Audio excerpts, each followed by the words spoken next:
Ever pondered what the future holds for gaming and technology in the Baltic and Nordic regions? The answer lies in the evolution of the Mare Balticum Gaming and Tech Summit, an event that has grown from strength to strength, creating ripples of transformation in the gaming and tech landscapes. Since its inception, this summit has been more than just a gathering. It's been a vibrant hub of innovation, a crucible of ideas, and a catalyst for change. Every year, it tours the Baltic capitals, bringing together the brightest minds to discuss, debate, and shape the future. The Mare Balticum Gaming and Tech Summit has been a beacon, illuminating the path for gaming and tech professionals. It has sparked conversations around emerging trends, fostered collaborations, and propelled the growth of the industry in the Baltic and Nordic regions. With each passing year, the event has evolved, reflecting the dynamic nature of the gaming and tech industries. It's grown in scale, in scope, and in ambition. And in 2024, it's all set to make waves in Tallinn, followed by Vilnius in 2025 and Riga in 2026. The significance of the Mare Balticum Gaming and Tech Summit cannot be overstated.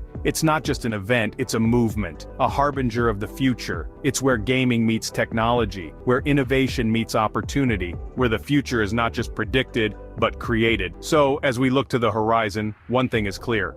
The future of gaming and technology in the Baltic and Nordic regions is bright, and it's being shaped right here at the Mare Balticum Gaming and Tech Summit. Ever pondered the infinite potential of gaming and technology? How they intertwine, evolve, and shape our future? Imagine a stage where this boundless journey unfolds. Welcome to the Prague Gaming and Tech Summit. Born in the heart of Europe in 2017, this summit has been the crossroad for innovation, a meeting point for minds that dare to venture into the Via Infinita, the path of infinite possibilities. Spanning across industries like gambling, blockchain, fintech, esports, virtual reality, and artificial intelligence, the summit has been a beacon for those eager to push boundaries and redefine the norms. Year after year, it has attracted the brightest, the most audacious, the pioneers, and the visionaries. From top decision-makers to key stakeholders, the Prague Gaming and Tech Summit has been a melting pot of ideas, a platform for synergies, and a catalyst for transformation. And now, as we stand on the threshold of 2024, the stage is set again. From March 25th to 27th, the city of 100 spires will echo with the sounds of innovation, the whispers of change.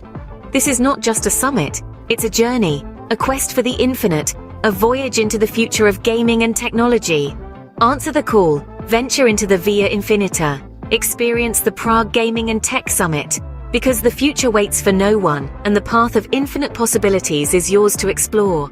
Embark on this journey, seize the opportunity, discover, innovate, transform. Welcome to the Prague Gaming and Tech Summit 2024.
Ever pondered what the future holds for gaming and technology in the Baltic and Nordic regions? The answer lies in the evolution of the Mare Balticum Gaming and Tech Summit, an event that has grown from strength to strength, creating ripples of transformation in the gaming and tech landscapes. Since its inception, this summit has been more than just a gathering. It's been a vibrant hub of innovation, a crucible of ideas, and a catalyst for change. Every year, it tours the Baltic capitals, bringing together the brightest minds to discuss, debate, and shape the future. The Mare Balticum Gaming and Tech Summit has been a beacon, illuminating the path for gaming and tech professionals. It has sparked conversations around emerging trends, fostered collaborations, and propelled the growth of the industry in the Baltic and Nordic regions. With each passing year, the event has evolved, reflecting the dynamic nature of the gaming and tech industries. It's grown in scale, in scope, and in ambition.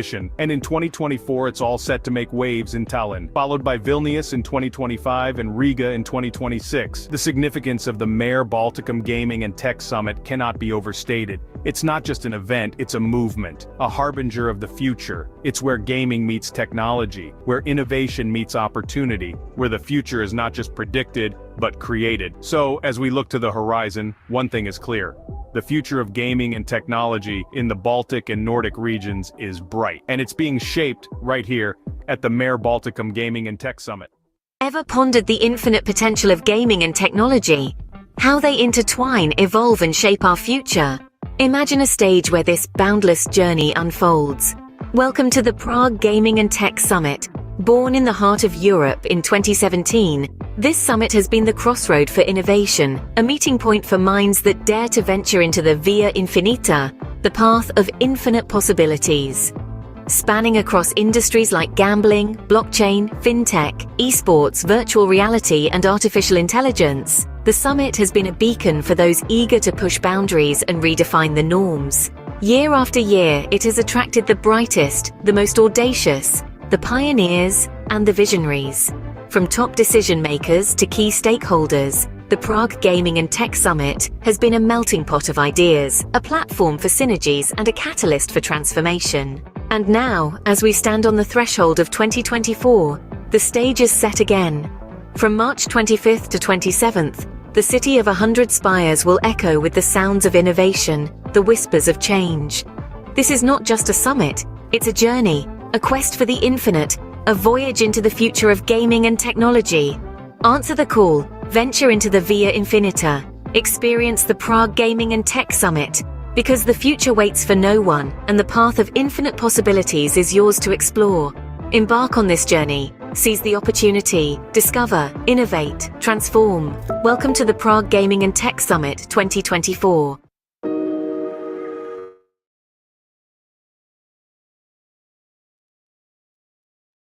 Hey, good morning, everyone. Good afternoon, good day, whatever you are tuning in from, depends on your time zone. We are back in 2024 with the first quarterly meetup on European gaming. Later on is the Gaming America's quarterly meetup again. We've been doing this for 4 years now, guys. It's been launched in 2020. It's the longest standing virtual meetup, still going strong. Thank you, everyone. And for the audience, we appreciate it. We love you guys. Keep coming back. So today, I will be here to moderate 3 sessions, actually. And the first session is an ongoing session, a continuation of our Halo compliance meetup with Ilya Makaviariani, a senior partner and CEO at 4H Agency. Hi, Ilya. Nice to have you here. Hi, Zoltan. Hi, everybody. I'm so happy to be here today because after 2 days of Sigma exhibition in Dubai, it's a huge pleasure for me to be here and to speak and to join this virtual meetup. And yes, you're going very strong, and I believe that we will meet here in 10 years again. Oh, definitely, definitely. So as I told you, this is a continuation of our Halo compliance meetup we hosted last year. So if you want to head over to halocompliance.net and look into the archives, you will see what we talked about last week in the data protection meetup. So today we are going to talk about strategies and technologies in the global fight against offshore gambling. Ilya came up with this idea because we could not talk many hours about it last week. So today we are dedicating maybe 35 minutes for it. So Ilya, people already know you. If you want to share some words maybe about yourself in just a nutshell for those who don't know you yet? Yeah, sure, sure. Again, hello everybody. My name is Ilya Machinariani. I'm CEO and senior partner at Courage Agency, and we are a global consulting firm that is working solely with gambling business. And today's topic, and the reason why we like a little bit used the HALA compliance meetup and transferred it here, because I genuinely love speaking about this, the combating offshore gambling. I'm genuinely interested in this as a person, as a lawyer, and as a consultant. So I think that today we're going to have a very interesting discussion with Zoltan, and I'm looking forward to it. All right. So for those watching us on YouTube, Instagram, X, Facebook, and LinkedIn, hello. We dive into the questions. So the first question to Ilya is, what are the most effective strategies that regulators and governments have implemented to combat offshore gambling activities? And how have these impacted the landscape of unauthorized gambling, if impacted? Yeah, sure. I'm on. Okay. Yeah, thanks, bro. Thank you. Yeah, so speaking about the strategies, I think that before we get into like particular strategies and instruments that could be used to combat offshore gambling, what I want to add is that we need to understand the difference between offshore operations and regulated operations. First of all, and this is very important to understand this from the very beginning, because otherwise we will be a little bit different in terms when we will come to discussing this. The main issue is that when we're talking about competition between offshore operators and regulated operations, the competition is always, and the winning of this competition is always on the side of offshore guys. Because offshore operators, they are not constrained by any regulations on the ground. They're not constrained by anything. They can do whatever they want. While regulated guys, they have to comply with the regulations on the ground. They have to comply with licensing requirements, and they have to comply with everything. Keeping this in mind, I think that it would be sensible, and I personally like separating this, the whole system of instruments of how to combat offshore gambling into two different parts. The first part is active instruments, and the second part is passive instruments. I like, this is my creation. I genuinely like it, so feel free to correct me if you feel that something's off here. When we're talking about active instruments, we can tell about like basic stuff, ISP blockings, payment blockings, bad actor clauses, criminal proceedings, and like generally keeping the public and the business informed that, well, offshore gambling is there and this is an issue. But what I love most about this separation, about these two categories that I came up with, is that if we are to look at the passive instruments, then it gets interesting, because passive instruments basically includes two very important features and two very important steps that every government, from my perspective, should do like in 2024. The first one is to ensure that iGaming industry and gambling industry. Oh wow, that yeah, that's new. yeah. I can also do this.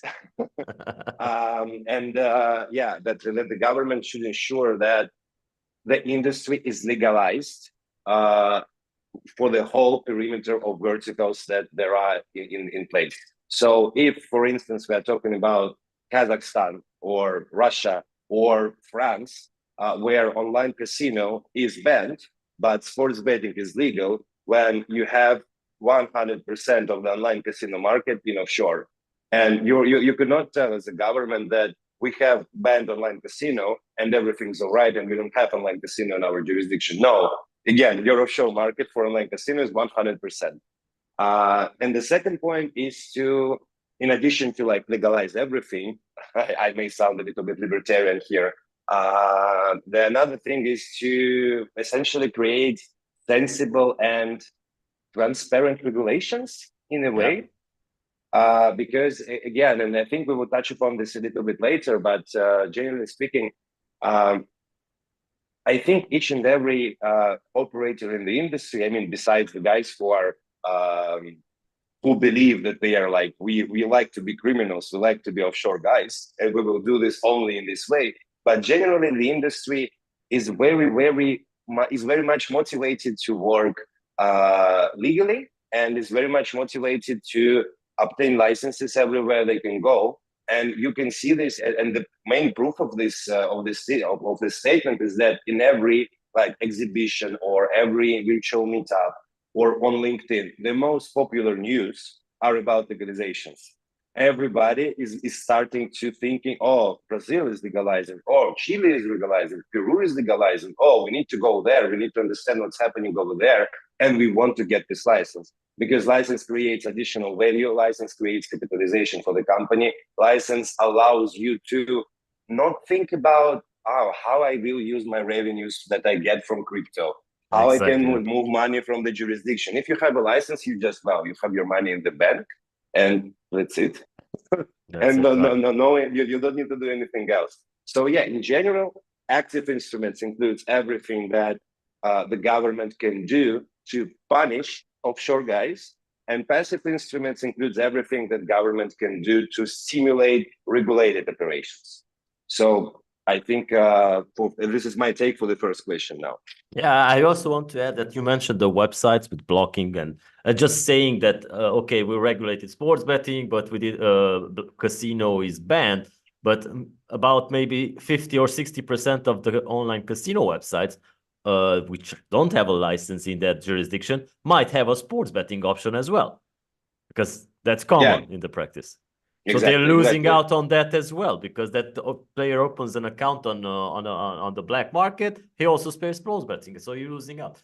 So yeah. And also, if I may, I just want to take your attention here on one topic. Yes, usually like operators uses both products and both verticals. This is like commonly natural that you have sports betting product, you have online casino product. But in this case, if you are doing regulated sports betting operations, then the government essentially motivates the operator that is working legally to direct players to the casino market, to the casino product, because otherwise the operator is facing the choice. The first option A, I will do only regulated operations and I will not I will not use my current player base. I will not offer them casino product because I don't like this, because I'm like legal guy and I'm adhering to the regulations of my jurisdiction. Option B, again, is to direct players to the offshore online casino product. This is something that, again, that doesn't make sense to me. And I understand why like governments all over the globe might look at this from this way, because again, people in the regulators, they rarely understand how interconnected the industry today, and they rarely understand how the industry actually works. But again, this is a great example of the issue that is created by a modern approach to combating offshore gambling. All right. So how significant is the role of technologies such as IP blocking and payment blocking in the identifying and preventing access to offshore gambling sites? And what are the challenges associated with these methods? We touched base on this last week in the Halo compliance meetup, but let's talk about it in more details. Well, I have a couple of thoughts here. The first thought, and I probably will just get back again to our previous meetup and mention that today, trying to rely on ISP blockings, domain blockings, and payment blockings as a single instrument to combat offshore gambling is similar to trying to use a spoon to basically drink the ocean. Because in case of ISP blockings, everybody knows that, and this is not a secret, that it is very easy. And probably it's much easier from the operational perspective. I mean, from the both operational perspective of the operator, offshore operator, and the government. I will touch upon this a bit later. But it's much easier to create a mirror website and another mirror website and another mirror website up until to the moment when you are either leaving the jurisdiction in its entirety because someone has finally caught you, or you just continue doing your operations. And at the same time, like, just let's imagine for an offshore operator, like, again, I'm not a technical guy, I'm not a fully technical guy, but let's just tell that it is required to create a mirror website, you need like 1 day. Let's use this as an example. With the help of AI, you don't even need that much, maybe 1 hour.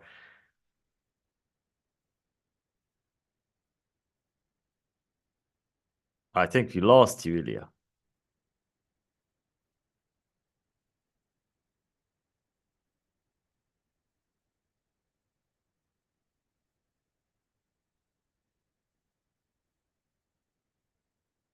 All right, so I think that we are having some technical difficulties with Ilya, so let's see when he reconnects. Let's just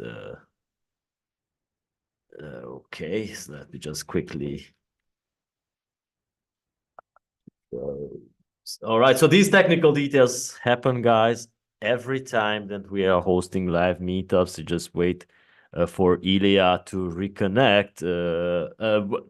Until then, I will just have to tell you that head over to the halocompliance.net website and check out the episode we did last week about data protection and how the technology is either helping or not really effectively stopping the black market. In the meantime, I can see that I think Ilya is just about to come back. Feel free to send your questions throughout throughout our channels on LinkedIn, X, Facebook, Instagram, YouTube, etc. Today we also going to have several other sessions. One of them is about iGaming hubs. One of them is about the marketing in iGaming, and of course, finding inspiration in the gambling industry. I'm just hoping in the meantime that Ilya comes back, as this technical difficulty is not something that's prolonged. I'm going to send him the link once again. All right.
All right, so all right, here he is. Here he is. He's back. Hi, Ilya. Yeah, speaking about the quality of network blockings, I'm so sorry. My Wi-Fi got down. I'm now using my mobile network. I'm so sorry, guys. No worries. So you were saying Yeah, about so technology.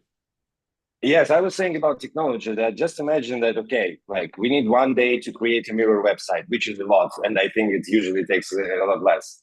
But in the same time, for the regulator, and like we're saying this in general, and we're saying this just in general, and usually like from the legal perspective, government requires either a court decision to block a particular website, or they require like a huge amount of internal work to do and to actually block particular websites. So from the perspective of the government requires to undertake like 15 steps, 15 stages to get to the point where we are able to block this website, but the offshore operator can do this in one day. Yeah. So this doesn't make any sense. And essentially, again, what strikes me most here is usually the governments, they are really genuinely believe that, yeah, we are doing something. We are like achieving some results. We are blocking these websites. And this is also very funny for me, because usually in this case, the governments, they have something to present, if you know what I mean here, like you can show in the reports, we blocked 555 websites. And everybody's like, oh, very good job, guys. Awesome job. So yeah, I don't think that this is like, don't get me wrong. I'm not saying that this is something that we shouldn't do. And I don't think that payment blockings and domain blockings, they doesn't have any value. I don't think so.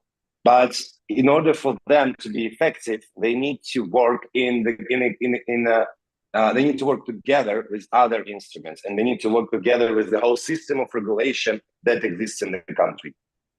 All right. So in what ways can international cooperation between regulatory bodies be enhanced to more effectively combat the cross-border nature of offshore gambling operations? Because you mentioned that part with the website, that there are some AI tools out there that they can replicate the website within a couple of minutes.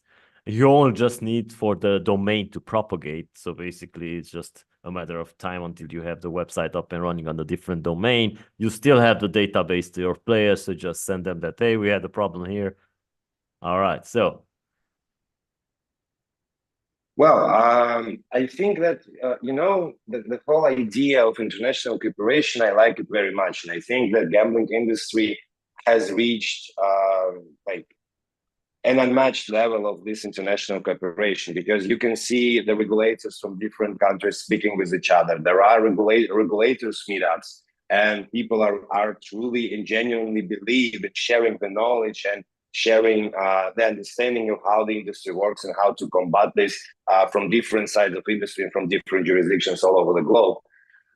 But the main issue here is that, unfortunately, and I'm saying this as a lawyer, unfortunately, lawyering gets in the way, because and I completely understand when people who doesn't have and doesn't enjoy, I'm not sure that this could be enjoyed though, doesn't have a legal background, they don't really understand why, like, Germany and Netherlands cannot agree on something between themselves, or Curacao and, I don't know, Brazil cannot agree on something. But in reality, it works a little bit different. For instance, like what essentially, in order for the two jurisdictions to do something together, they require to have an interstate agreement that would be on the jurisdictional level. So it's not a matter of communication between gambling regulator of jurisdiction A and gambling regulator of jurisdiction B. It is a matter of communication between jurisdictions in general. And yes, this is happening. So the good example of that is, to be honest with you, I don't remember like in the whole list of countries, but there is this agreement on European poker liquidity, which was made in early 2010s, I think, somewhere at the time. And this was good. This is a great example of international cooperation on this topic. But again, in order to be able to combat offshore gambling, it could be something that we and the governments could be doing. But in the end of the day, there is no such thing. I mean, from the legal perspective, there is no such thing as a single entity of offshore operator. Like, there is just no such thing. It doesn't happen this way. And each and every unregulated operator and each and every like gambling operator in general, they have a very branched out structure of different companies that are operating on different markets. And they have these payment agents in Europe. They have these payment agents in Asia, which are collecting money, which are doing the job for them. So, and also there are third parties involved in this operation. So it's, again, good idea in theory. Like, it is very nice, and it is very cozy to discuss this and think, oh yes, we will win, we will destroy offshore gambling. But in reality, again, it doesn't work this way. And from the practical standpoint, it doesn't get to the point where something will actually happen.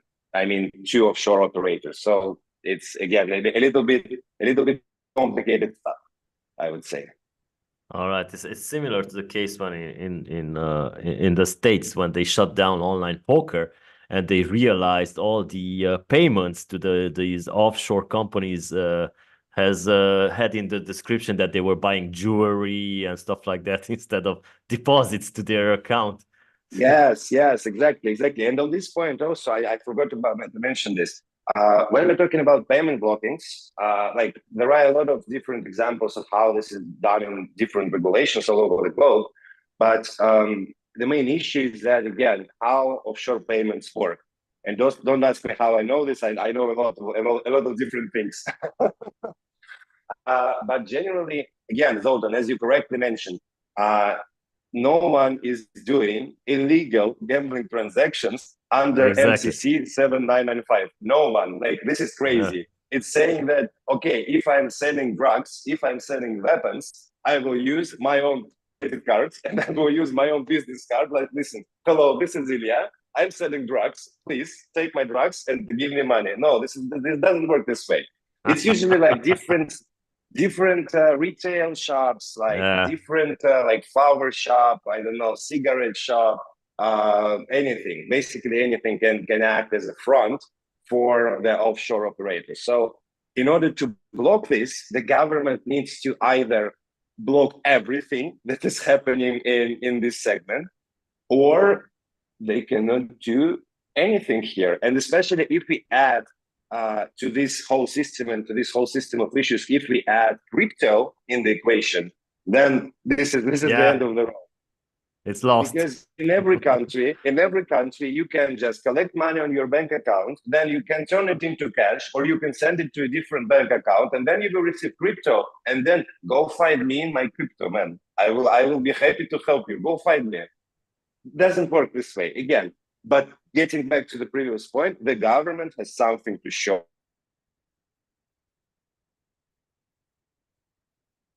All right, so I think Ilya is having the same connection problem again.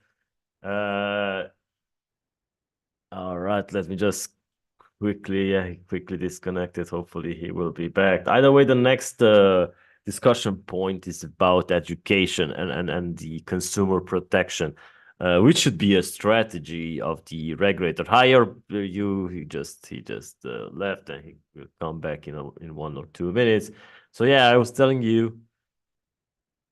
Okay, he keeps bouncing back. I'm back. All right. So I was telling people. I definitely think that offshore operators are trying to block us. Yeah, I think that's This- let's not talk about them, right? So I was telling They have the a feeling people. something's coming for them. I was telling the people online, to our viewers, that we will talk about the education part about consumer protection measures, because we touched base also on the Halo compliance meetup about how it's stupid that the regulators are not doing campaigns like they did with cigarettes on the other activities or alcohol drinking about playing at non-licensed gambling operators, because they should educate the consumer, not just block them, because that's not the message. So Ilya, how do consumer protection measures play into the strategy for combating offshore gambling, and what steps can there be taken to educate and protect the consumers from the risk associated with these illegal, let's say, illegal black market activities? Oh, I think that you are making a very good point about informing the public. I also mentioned this a little bit earlier, that informing the public from the regulator's position is very important. And again, just a practical example. And I think that everyone who is looking, who is like tuning in right now, they understand what I'm talking about.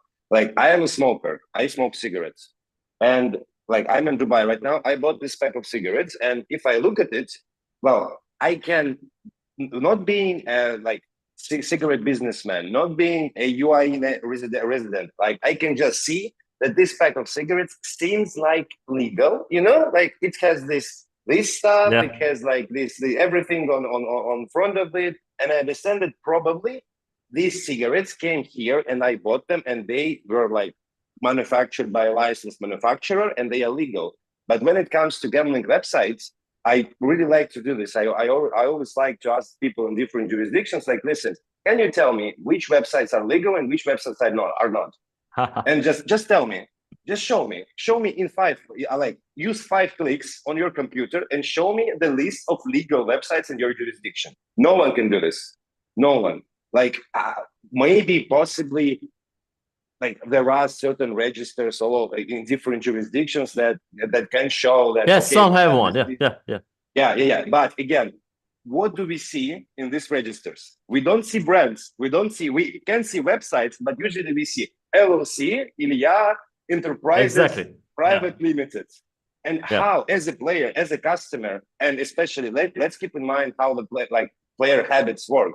If I want to play, let's imagine I'm a reasonable player, I'm a sensible player. I want to play on a legal website only. I don't want to play on offshore operators. I know somehow about this. What do? I go to the regulator's website. I open this register and I don't see any brands there. And I just like, okay, what should I do? And then I go to Google and I type basically sports betting operator, I don't know, Chile, sports betting operator Germany. And what do I receive in Google? Exactly, I receive offshore operators. Voila.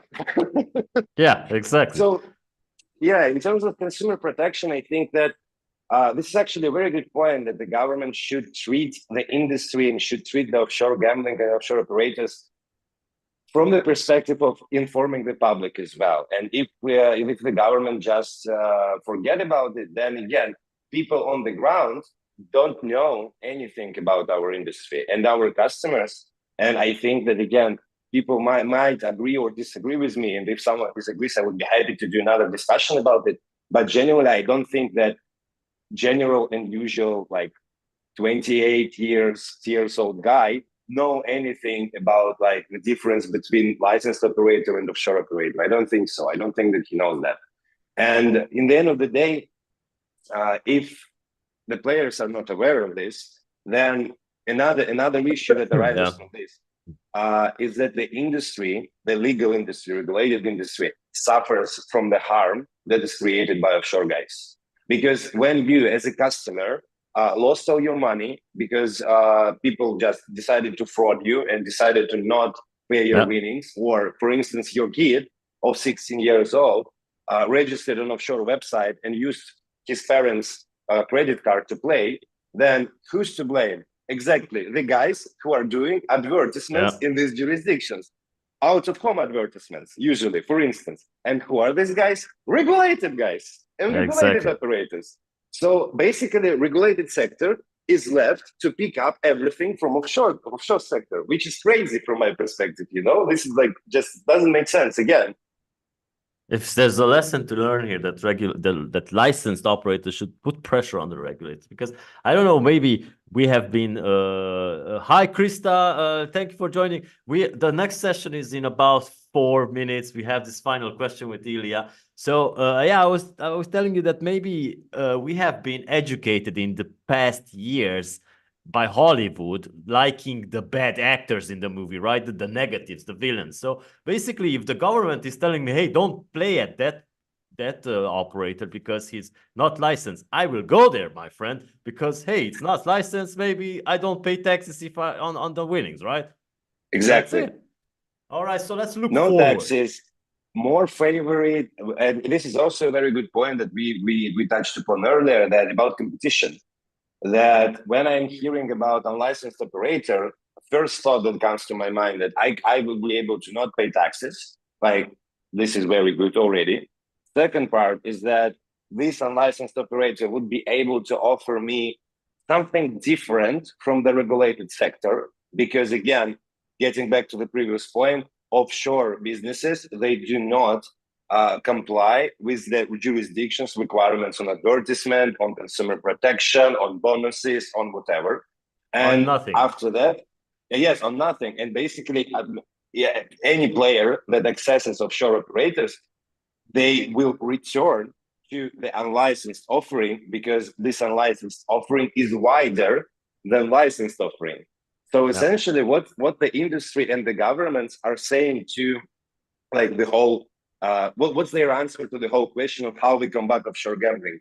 We will push the players to play offshore because for us it is easier than to try and to increase the regulated sector. And again, we're getting back to our friends at EGBA and their researches on channelization and channeling rate, that again, there is no another answer. If you want to decrease the level of offshore operations in your country, you need to increase the level of regulated operations. It doesn't work in a way that, okay, I will destroy offshore and I will do nothing on the regulated front. Doesn't work this way. You need to work on both sides of this. You need to decrease offshore and increase regulated offering. And then in this case, ultimately, this will lead to the point where there is no economical and business sense to operate from offshore. if you can go and get a license very easy, if the taxes are reasonable, if the advertising requirements are reasonable, consumer protection is reasonable, and everyone is working over there. And moreover, the government is saying that if you're operating offshore, you will not be able to get a license in the future in our jurisdiction.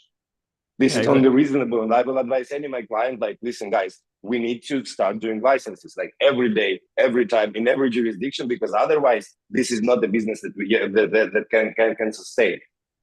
So this is the only answer, I think.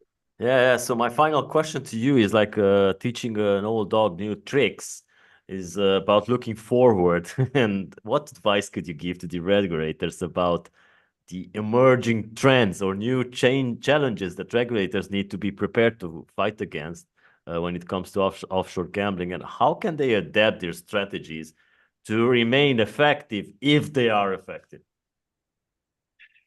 This is actually a very interesting question because, well, basic advice that I think I have off the top of my mind here is that start thinking about regulated part of business and stop looking at gambling business in general as a pure evil guys. And you need to, and that any government needs to understand that you either regulate or you suffer. There is no third option, like simply no. But at the same time, why I'm like a little bit hesitant to say this, because when it comes from the gambling consultants on a gambling connected virtual meetup, it sounds like, you know, as bees saying that the honey is good. Like, and again, basically, it's a little bit, I'm a little bit biased here, you know. But again, as a lawyer, and I want to highlight that as a lawyer, I'm looking at this, and as a lawyer, I see that there is no other option, because like there is complete ban, didn't work. Like we have example of China, where the gambling is banned like for 100%, but again, one of the biggest black markets in the world, which is it? Again, China. Yeah. So it doesn't work this way. And probably, yeah, I believe that in like 5 to 10 years, we will get to the point, because there are great regulators out there. Netherlands, Denmark, like obviously European regulators, States regulators who understand this.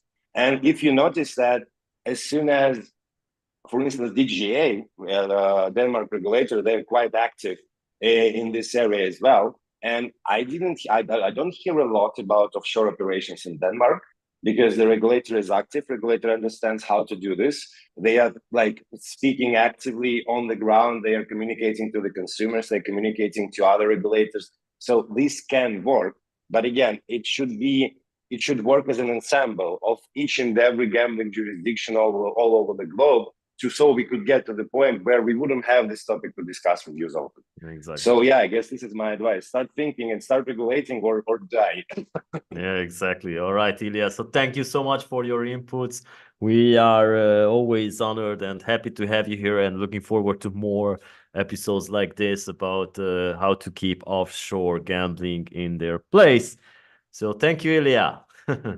Thank you very much, Zoltan, and apologies for network issues. Offshore operators are trying to get me. I need to go. No worries. Thank you so much. So now we move on to the guys, next session, which is about iGaming hubs. And I have here two senior talent acquisitions partners from Van Kaizen, who I would like to invite on screen. So let me just quickly ask them to start their videos.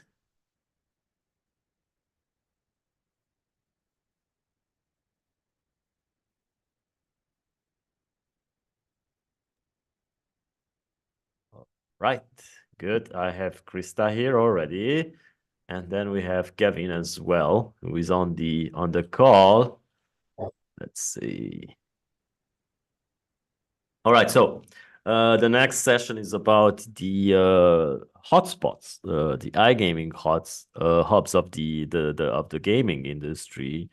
And as I told you, the two senior talent acquisition partners, Krista Muscat, she will be representing Malta, and Kevin Perks, who you can already see on screen now, will be talking about Isle of Man. So hi guys, nice to have you here.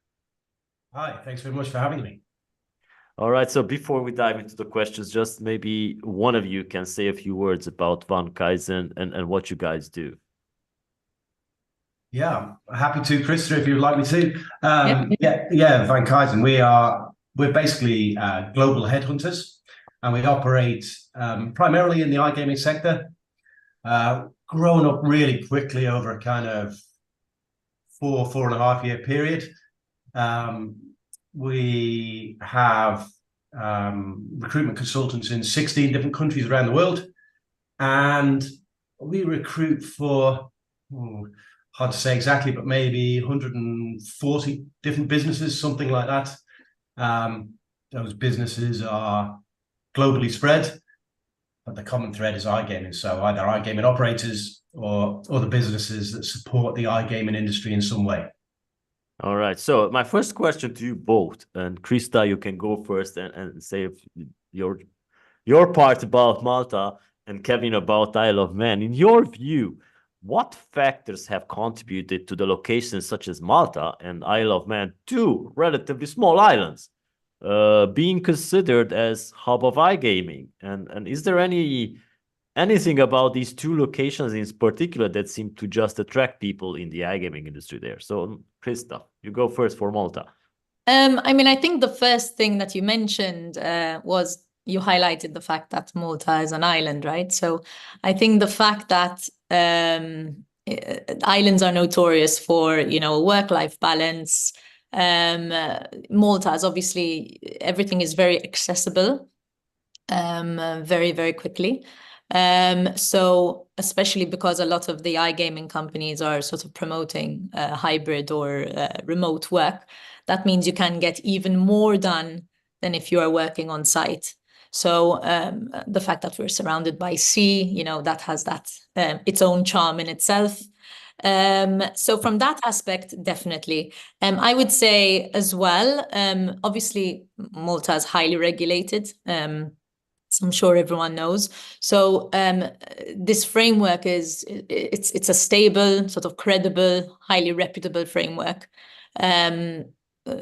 From the operator perspective, you've got, responsible gambling, you've got, player protection, fair play. So obviously, when you have such a reputable framework and a regulatory environment, I suppose that is what would then make people comfortable to make the move. There's the tax element as well, which obviously I would say is very big for, I'd say both sort of iGaming businesses and specific people who hold certain roles within iGaming, because there's high earners tax fee, which is a flat rate of 15%. Obviously, with regards to businesses, they get, as far as I'm aware, the last I checked, they get a rebate of 95% in tax. So obviously, that coupled with the sun, I suppose, makes for a great place to sort of great factors to contribute. I'd say as well, from an infrastructure perspective, obviously, I suppose this isn't maybe what differentiates Malta, but high-speed internet, strong telecommunications. Obviously, iGaming is, as you know, online. So these things are also very, very important. And a skilled workforce. So Malta is notorious for having, very skilled workforce, very high on in terms of qualifications and whatnot. So obviously these roles, these companies require these type of people. And I suppose because there's a very multilingual aspect to it, and lots of people come to move here, then that obviously makes it very attractive. All right. So Isle of Man, what's different about Isle of Man than Malta? It's a good question. There are a lot of things that are similar, but if we kind of divide it into two, right? There's what the Isle of Man offers to potential businesses wanting to come here, and then there's what the Isle of Man can offer those people who want to work in the businesses. I think in terms of attracting businesses here, we have a very supportive government.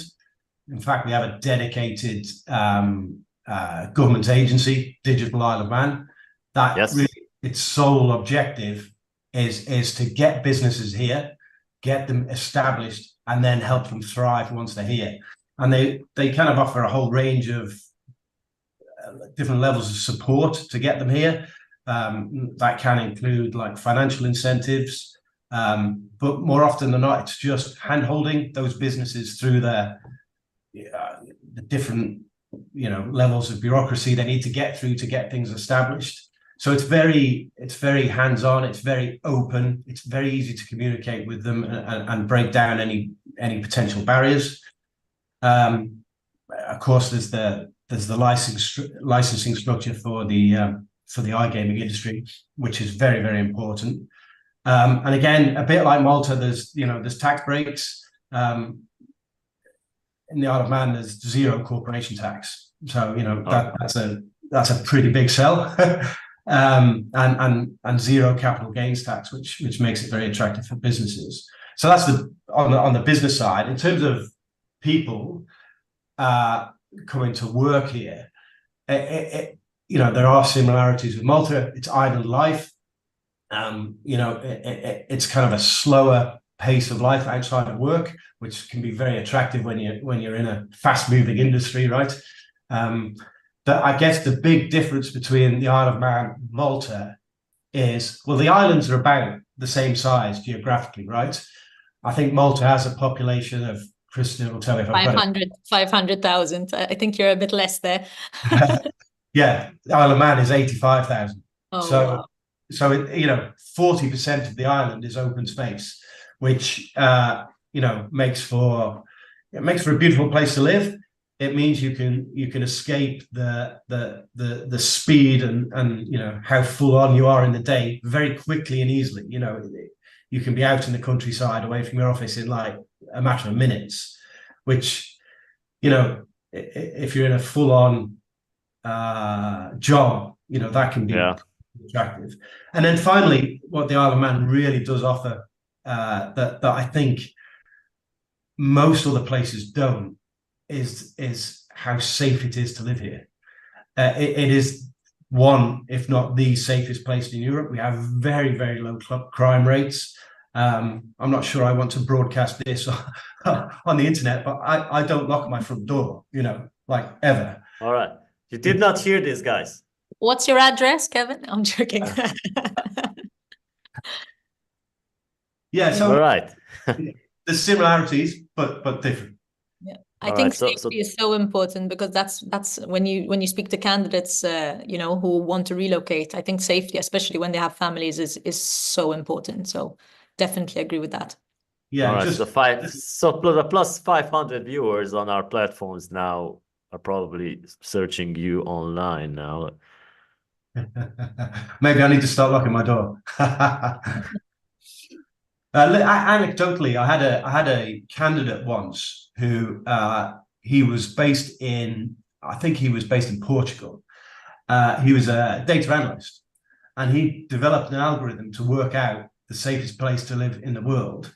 He developed this himself, and he was going to go and live wherever this algorithm chucked out, and it chucked out the Isle of Man as number one. Wow. All right. So are there any specific strategies that have proven to be effective for recruiting top talent in locations like Isle of Man and Malta? And how have these strategies differed from recruiting in other regions? Krista, we go first with Malta. I think that, a lot of companies are focusing a lot of companies who are in Malta and want to attract people to recruit in Malta are really focusing on sort of from an employer brand perspective. I think, they're really making an effort to get people to sort of speak their mind about Malta, from a testimonial perspective. I think when anyone's looking to move, I think the first thing they want to do is, speak to like-minded people that have done that. And I think it's really important, even from a recruiter perspective, that we explain this. I mean, obviously I'm local, so I think that helps. But I think it really, really helps to give the good, the bad, the ugly, and that gives them a really sort of open space to make a decision. So yeah, I would say that's really, really important. Obviously, showcasing the unique selling points that we just spoke about. and making sure that that's at the forefront of sort of recruiting in terms of that. Also, another strategy would be also to utilize the local network that we have. We have such a strong local network here from we're at the forefront when it comes to conference events and business opportunities and collaboration. So I think utilizing those specific networks to get people here would be also very, very good. I would say those would be the main ones that I would speak about. All right, Kevin, Isle of Man, how do you convince people? Much more greener than Malta? That is a big selling point. It definitely is. More open space, greener and safer. They're the key things. I think what I would say really is we're very lucky on the Isle of Man in terms of our government. They very much take a partnership approach with local businesses. So they help businesses to attract the people. So it's kind of a two-pronged attack to try and get people here, I guess. I mentioned earlier that the government offer sort of grants and financial assistance to businesses. One of the things they offer is, if you're a business and you relocate someone from elsewhere in the world to come and live on the Isle of Man, then as that business, you can reclaim up to 20% of that person's first year's salary just as an incentive. So there's lots of little things like that they do to help. They're very proactive. So, if you're trying to get a visa for someone to come and move here, normally that would be getting to speak to the right person within government would be pretty difficult and challenging. It's very easy here to have a direct line to the right person to say, look, something's going wrong here, it's slowing down, what can we do, and intervene, which I think is really, really valuable. And then, the Isle of Man government, their marketing of the island to potential employees looking to move here is very slick. I mean, there's a dedicated website, locate.im, that anyone thinking of moving here can just go on. They can find everything they need, including like little calculators so they can work out how much tax they would pay. It's really nice. And talking of the tax, I talked about tax savings for companies. I mean, in terms of individuals, we've got some of the lowest income tax rates in Europe. Highest tax rate, income tax is 20%, lower rate 10%. So these are all things they market very well, makes it very attractive. And just occurred to me that another thing that they offer people who are thinking of moving here is if you move here, you get set up, you've done your first year, you've paid your tax, you've paid your national insurance, you can apply for a rebate for your national insurance for the first year. So again, it's just making it a little bit more attractive to get people here. And I think, in summary, it's that level of proactive behavior on behalf of government that makes it much easier for businesses to attract, and it makes it much easier for people like me, headhunters, to kind of sell the prospect of coming to live here. The dream. Yeah, I think. Yeah, is it still Lyle Rexel running the Digital Isle of Man? Yes, it is. Yeah. Yeah. If He does a he's very good watching, job. if he's watching, I'm going to say hello to him. He has been at our conference in 2019 in Prague. So ever since then, he has been very busy. Every time we approach him, he says, "Man, I have so many things to do that I cannot just come to the conference right now." So how do local regulations and governmental support in the Isle of Man and Malta impact the recruitment process for iGaming companies? And what role do these factors play in shaping talent acquisition strategies within these jurisdictions? Once again, we go with Malta first. In the meantime, I will shut down my camera for a couple of things to do around here, but Krista, you can go ahead. Yeah. I mean, I think I think it boils down to saying it's a very highly regulated industry. It's all about sort of the regulatory compliance requirements, obviously, impact. So unlike maybe other industries, companies would need to ensure that they do the right sort of their own due diligence, their own sort of background checks, qualifications, ensuring sort of that qualifications are there where needed. In the case of accountancy or legal, especially if they need to be warranted and whatnot. So from that aspect, we have to obviously take into account these to ensure that, you know, they do possess the right skill set to meet compliance standards from that aspect. Obviously, from a work permit, as rightly so, as Kevin mentioned, Malta, you know, has the sort of immigration laws and whatnot.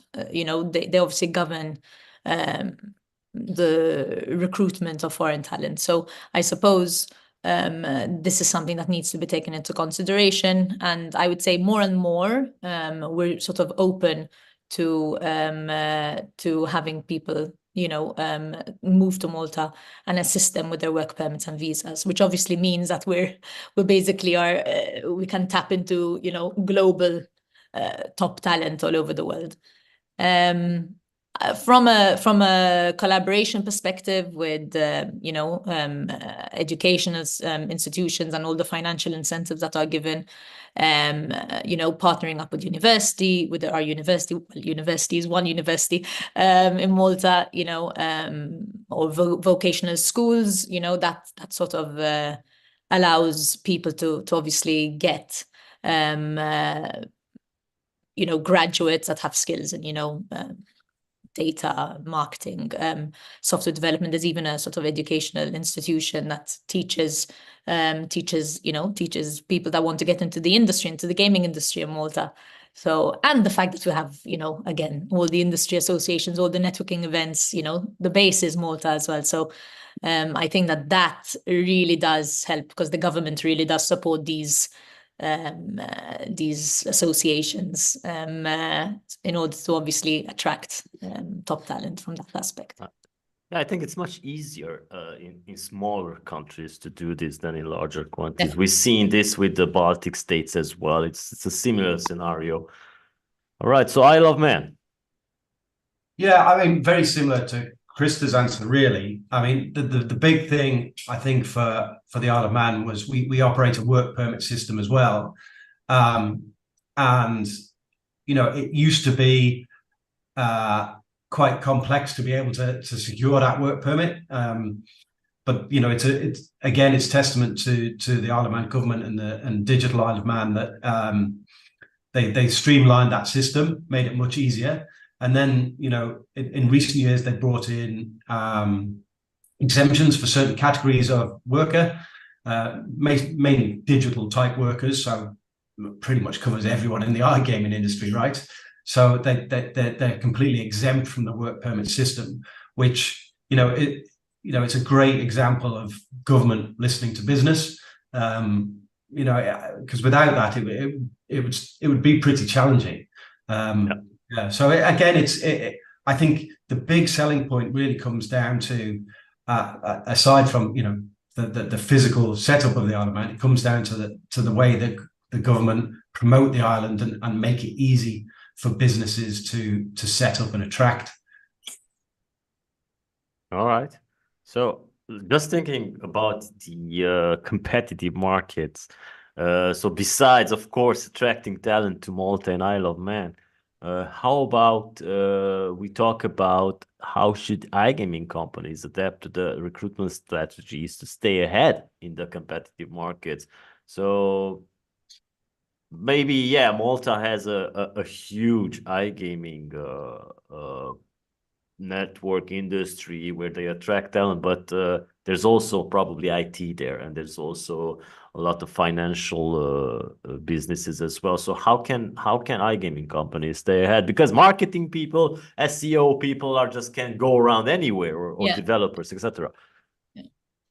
I think it does. Look, at the moment, we are obviously seeing, you know, a strong focus and a strong trend on remote and hybrid work models. And I would probably gear towards more remote more than hybrid. Hybrid is, you know, isn't as attractive as, you know, it used to be a year ago, on site, you rarely hear candidates, asking for on-site positions. And it's one of those things we just have to sort of accept and embrace, really. So that obviously offering these arrangements and again, the real remote arrangements, not remote, just Exactly, for yeah. the sake of saying it. I think that's really, really important. I think one of the most important things for Malta specifically, I suppose, would be to focus a lot on, processes, recruitment processes that are fast, because it is a saturated market. So if recruitment processes aren't, agile and sort of very sort of fast-paced as the industry is, then you lose candidates in the blink of an eye. It's just as simple as that. Some processes are, closing, and if it takes 4 to 6 weeks, you've basically lost those candidates and have to start all over again.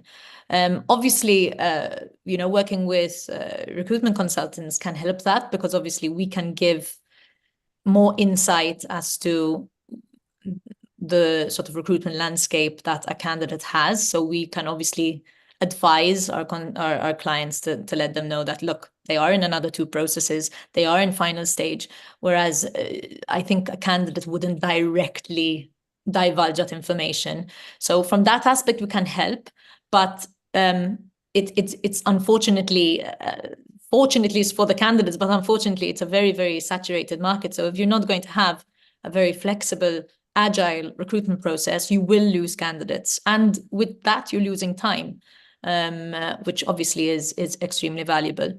And obviously, I think something that we're embracing and we're seeing in all roles, especially sort of atypical sort of positions, is sort of using data to make decisions and to get people make decisions on which candidates to obviously choose and whatnot. So we're seeing, data-driven marketing roles. We're seeing data-driven finance roles. Data is now creeping in everywhere. And I think it should also be utilized from the perspective of recruitment. So using it to, using the insights to inform decisions in recruitment, analyzing metrics, from that aspect. So from that aspect, I also think that that's where sort of Malta is heading.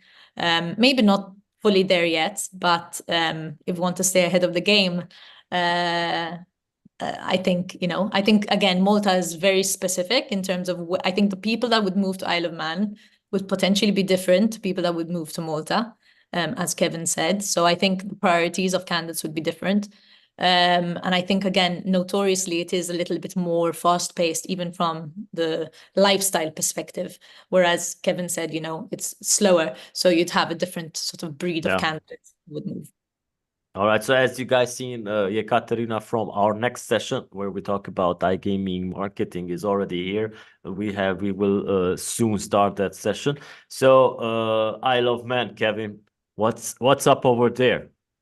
I think Krista has read my notes on my pad, because I was going to say almost exactly the We've seen your notes. We've seen your notes before we started. So basically, yeah. Yeah. Well, look, I mean, just the first thing I would say, speed of process is absolutely everything. I know Chris has already said it, but I'd just approach it from a slightly different angle. Of course, it saves time and it keeps candidates interested, but actually, I think there's something a little bit more fundamental than that. If you have a slow recruitment process, the unconscious message that you're sending to that candidate is, you're not important to us. And so it becomes almost a signal of the internal culture of the business. So a candidate is going through this process, is left dangling, hasn't got quick feedback, isn't moving through the stages quickly. That candidate's thinking, okay, so this is what this company's like to work in. That's not attractive to me. So I think it's not just about speed. It's actually about sending a message that we know how to treat our people. We've got a great internal culture, and we're people centric. That's the message we want to be sending through that process. And yeah, so yes, speed is important, not just for speed's sake, but Yep. for the promotion of your internal culture. I think that's really, really, really important, and much more powerful in terms of marketing your business than most businesses actually realize. Yeah, so that's one thing. And then the other thing, it's almost identical to Krista, but I was going to say, like, you know, if you engage someone, a specialist headhunter like us, we know how to sell not just your company, but the jurisdiction in which you operate. So we can sell that really, really effectively. And, you know, that's very powerful as well. It's free marketing. I mean, you know, when I take on a brief, I will understand my client's business top to bottom, and I will sell it really, really hard to that potential candidate. And I might speak to, let's say, 30 candidates, of which we only put 4 forward. That's free marketing for your business, because those candidates will share that experience. You know, there's a lot of things with headhunting that people just think it's about getting that one candidate. Well, ultimately it is, but there's lots of side benefits to it as well. All right, you should be receiving some commission from the tourist department as well. Yeah, I should. Maybe they just will visit the country, just even if they don't get hired, just to see how it looks like. So yeah, let's not just speak about Isle of Man and Malta, because there are some other hubs out there, but not as big as Isle of Man and Malta. So are there any particular markets that you guys believe may soon rival markets such as Isle of Man and Malta as future iGaming hubs? And if so, why? Krista. Estonia. Uh-huh. That wouldn't have been first on my list. But it could be perhaps because of the roles I've been working. But I mean, look, I've definitely, in the last sort of 6 months, I have definitely been getting more interest in the US. Naturally, because of, obviously, you know, the significant gold rush. Obviously, that's like that. I mean, you can't really compare the US to any other place. So I think it's just a case of, I think there's going to be a lot of interest. I'm not sure how much things will actually evolve. So, you know, obviously when we get people to move from, you know, the UK to Malta, or to, you know, from Spain to Malta, you know, it's a completely different kettle of fish getting people to actually relocate to the US. So I'm talking from the relocation side now, aspect of it. But obviously from people that are within the US already, that's going to be huge. That's going to be amazing opportunity for people over there.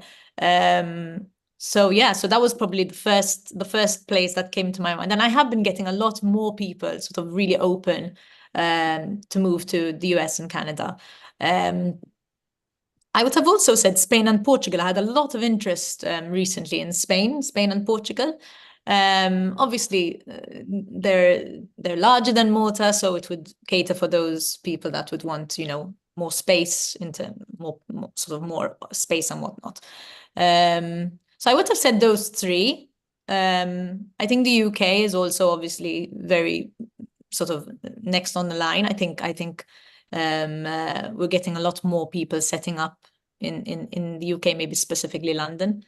But those are the ones that I would that called out to me. I just did a search, which is the smallest state in the US, Wyoming, and they have a population of 576,000 people. So that's bigger than Malta. Yeah. Might have competition with Wyoming then. Exactly. All right, Kevin. The new Malta. What are your choices? What are your hints, and maybe what could be the next rival markets? I think Krista's covered all the main ones. I mean, I'm not really seeing any evidence of a jurisdiction challenging the established ones yet. I just don't see that. I mean, what I can say is I do get asked quite a lot to recruit people in Bulgaria.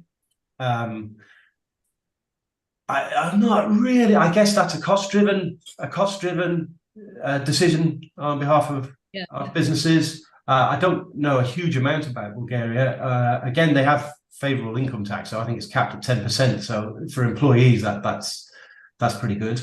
But yeah, I'm not really seeing any evidence of another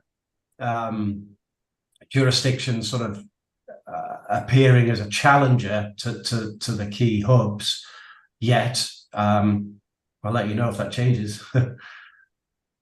All right. So, yeah, since we reside in Transylvania and Romania, I can tell you that the Romanian gaming industry per total employs over 60,000 employees. That's almost the size of Isle of Man, but it doesn't count as a hub because there are like 20 million inhabitants here. So yeah, that's totally different thing. So guys, thank you so much. And Very much. Thank you very hopefully the population of Malta and Isle of Man will grow after this meeting even further, maybe 10%, let's say. I hope so. I hope so. All right. You've got Thank place to put them, Kevin. I don't. You guys can work something out. Yeah. All right. Thank you for Thank joining, guys. you. Thank you for your time. Now we Thank move you. on to the next session about iGaming marketing. I have here, let me just ask her to switch on her video. Yekaterina Dubnitska. Hopefully she can switch her video on. All right, we can see her. Let's see if we... Okay, we can hear her as well. Hi, Ekaterina. Hi. Hi, how are you today? Good, good, good. And yeah, we're going to talk about marketing in iGaming now, as we did several topics today already, and we still have plenty of them left. So Ekaterina is communications manager at Slots Judge. I believe Slots Judge is an affiliate, right? Yes, but I'd love to say it's not standard affiliate. It's more focused on a review, not a casino, but slots games. So All right. basically, we are more keen on gamifications, slots, and games in general. Okay, so in your role, how have you seen communication strategies evolve in iGaming industry, and what adjustments have you made to keep your platform's messaging relevant and engaging? I noticed everything is changing so quickly. Audience is changing, their behavior is changing, and transformation in communications are largely driven by advancements and changing consumer preferences. We moved toward more interactive and immersive content, leveraging social media, video, for example, our Q&A sessions, video interviews. We also have a lot of plans to open more and more ways how we can connect with our audience and how we can communicate with them. But to stay relevant, Slow Judge has embraced storytelling content that goes beyond traditional one. We are sharing insights. We are creating more interesting blogs connected with the topics that people that are close to people, and this resonates with our audience more and more. All right, so we can agree, everyone can agree that there's a rapid technological advancement happening right now. And with this rapid advancement, and of course, changing consumer behaviors, how do you ensure that the Slots Judge stays ahead in delivering content that resonates with gamers here? And could you share an example of how you integrated a new technology or trend into your strategy? Yeah, of course. We're all hearing about artificial intelligence, about we are in a gaming sector. At Slot Judge, we currently are trying to emphasize leveraging advanced SEO tools, for example, Answer the Public, Google Trends, and Ahrefs that helping us to gain more and more insights. What about our audience is interested in, what they're searching, and what are the latest trends in a gaming world. And this is helping us to optimize our content to meet their needs. This approach allows us to create content that not only relevant and engaging, but also ranks well on search engines. We believe that while artificial intelligence offered intriguing possibilities for the future, right now we still need to focus on SEO more and more because it's a very powerful tool, and I believe it has a lot of future potential. All right. So do you think that also optimizing for like ChatGPT, optimizing your website for ChatGPT also is part of an SEO strategy? I heard a lot of talks about that, but right now I'm skeptical about that because ChatGPT is losing to human. He can be wrong, he can be mistaken, and we can't afford to make these mistakes.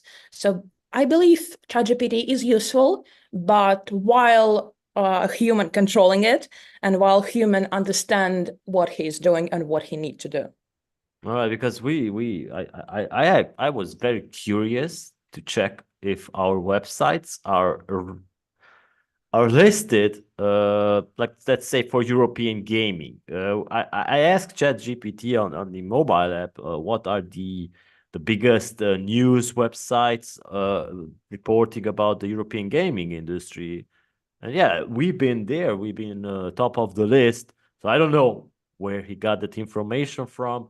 I hopefully somebody will answer me someday, some SEO episode. Maybe you can also tell me some if you have some insights on that. I'm still curious about that, but if we're comparing, for example, ChatGPT and Gemini, like previously Bard, Google recently renamed him, it still fascinates me how they work, how they find information, because sometimes this information not only incorrect, but it has some hint of correct information. And if you are newbie to the sphere and you're still looking for something and you desperately need information, this can be very confusing. That's why we are trying to use artificial intelligence more careful, just for the ideas, or how I like to use it more when I send to the ChatGPT straightforward sentences that I need to be more beautiful of written, because in that case, ChatGPT cannot lie to me.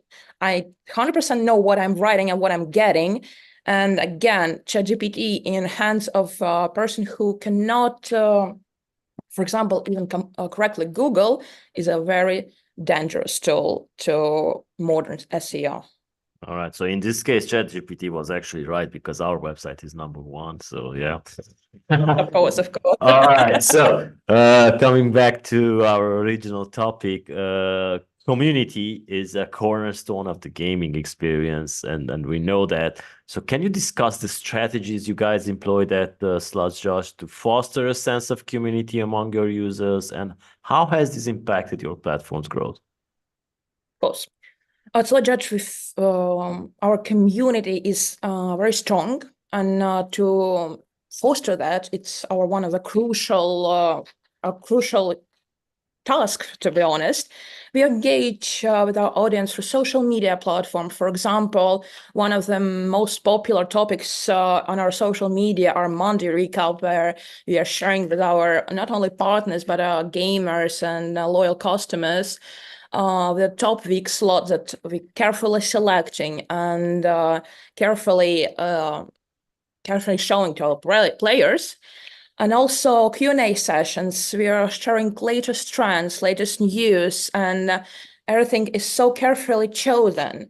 So this strategy has not only enhanced user engagement, but also played a significant role in our platform's growth, turning visitors into loyal members of our community.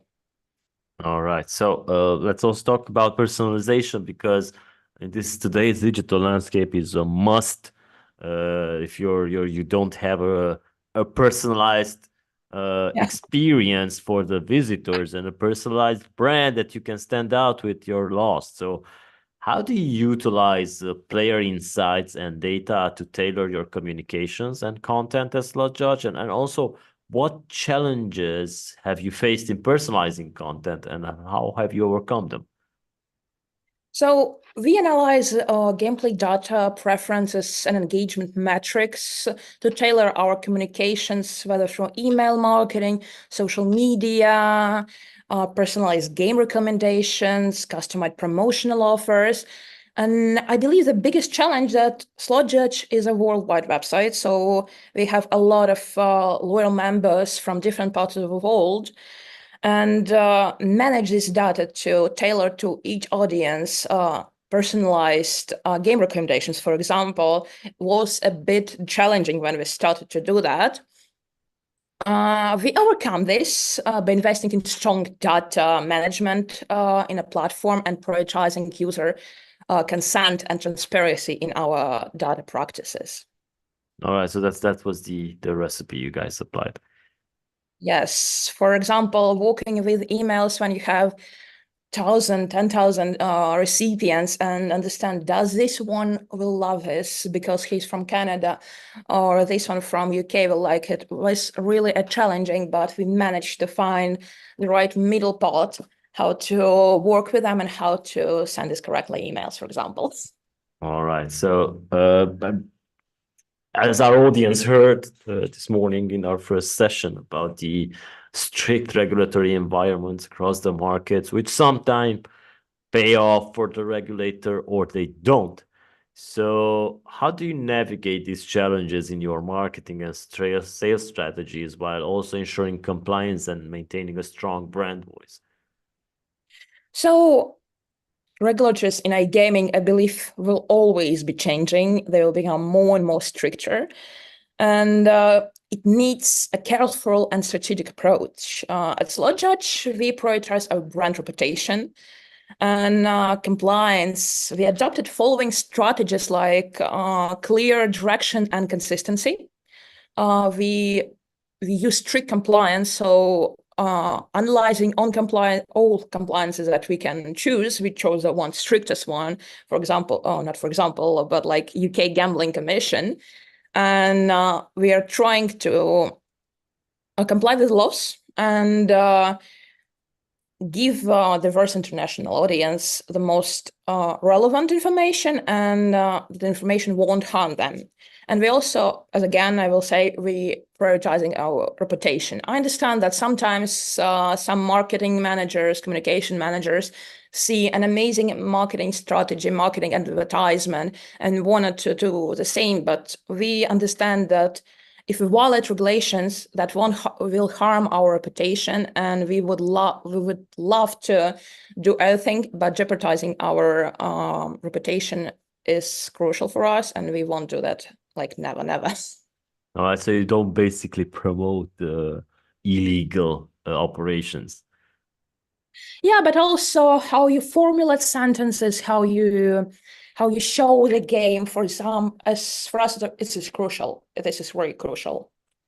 All right. So just a question about this. I'm also interested about if you should list an illegal, like We are not. casino. We are not. No, just speaking that you guys have a lot of casinos on your websites reviewed, but that particular one isn't licensed in, let's say, jurisdictions like Sweden. But a Swedish player goes to read that. Do you somewhere tell him that, hey, this is not licensed in your country, so don't register? Oh, in that case, our platform is optimized for that. So basically, our platform understands when, for example, a player from Sweden come and see a casino that it's legal, for example, in Germany or in UK, he cannot play it. Basically, the link is not working. All right, okay. It's not showing. So basically, he can read, but he cannot play. All right, so it's automated. Very good. Yeah, it's automated, and I believe many affiliates are doing that. In my experience, all affiliates do that. If they don't do, that's not really trustworthy, firstly, because player is not protected, and it's against the regulatory. We are losing our reputation. All right, so let's also talk about innovation, which is crucial.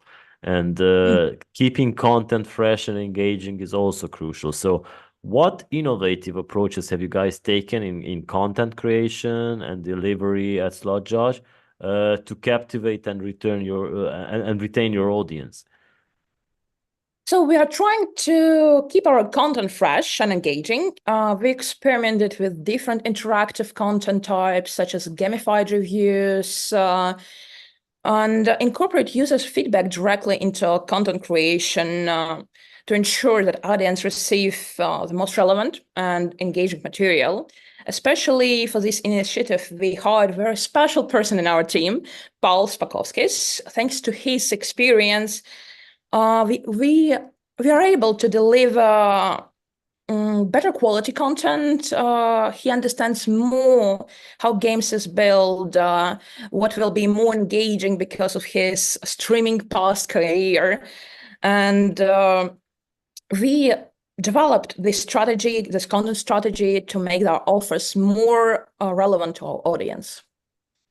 All right. So another question about this would be, based on your experience and the insights you guys have, what are the emerging trends you see that are shaping the future of iGaming industry, and how do you guys prepare to adapt to these changes? Personally, I love cryptocurrency, blockchain. Of course, this is, I believe everyone is talking about Web 3.0, cryptocurrencies, what casinos will be looking in the nearest future, what strands will be.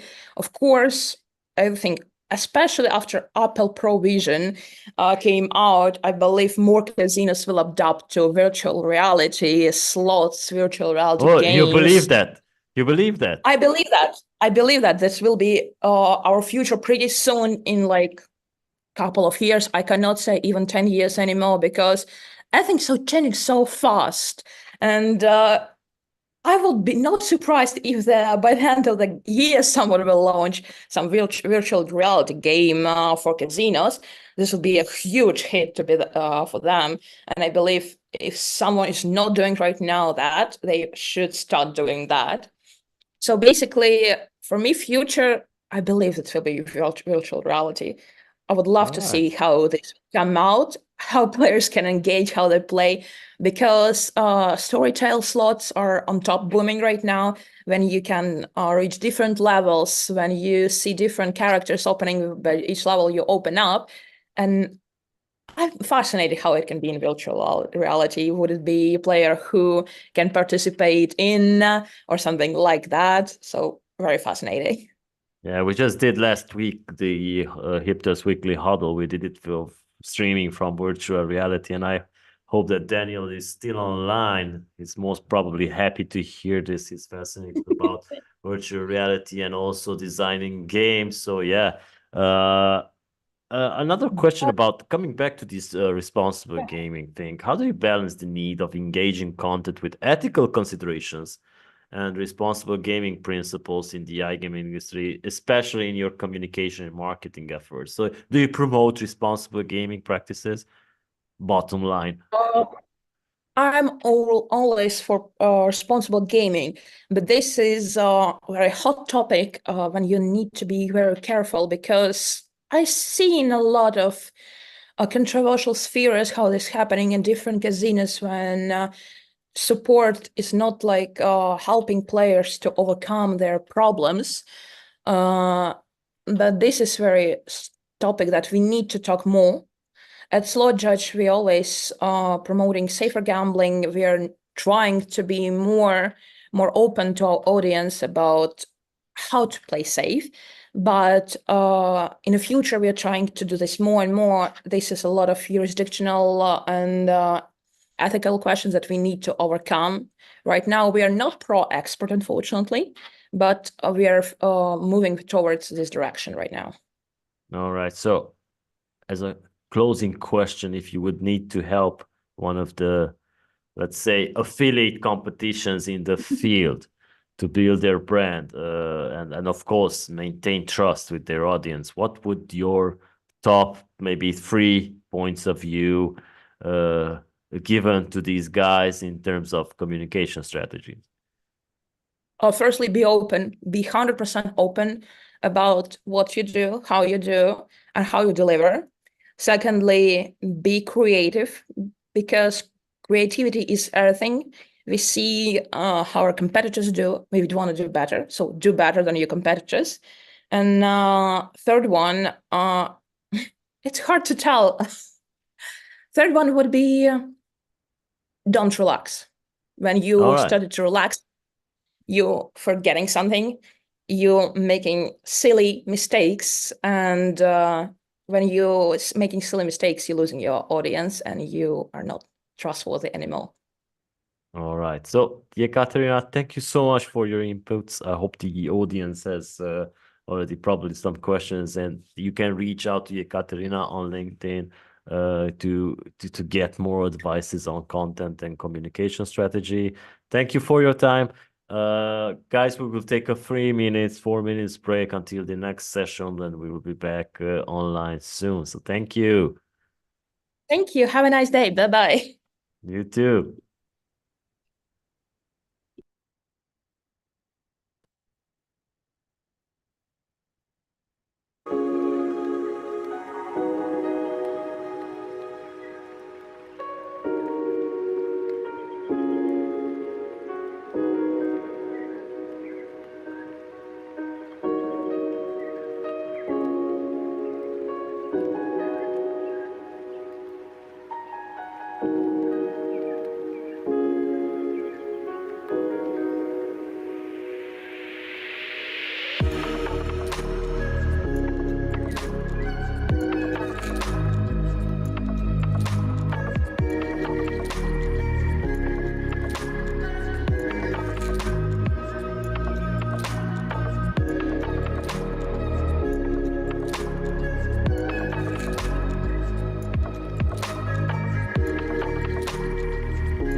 All right, we are back. I see that Eberhard is already here. We're just going to also wait for John to join us. So, guys, please meet Eberhard Dürschmidt, CEO at Golden Whale. Hi, Eberhard.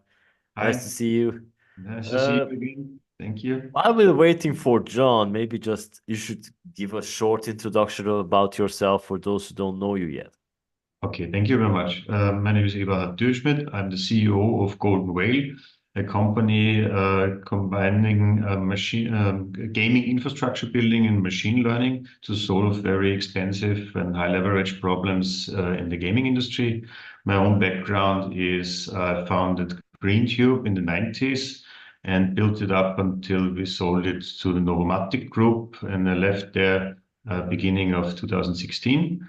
And now, together with some of the finest people I worked with in the last 25 years, we founded Golden Whale because doing this business more data-driven has always been a very interesting and a very demanding route, and we are very interested in pushing this into the industry because the value on the table is so enormously high.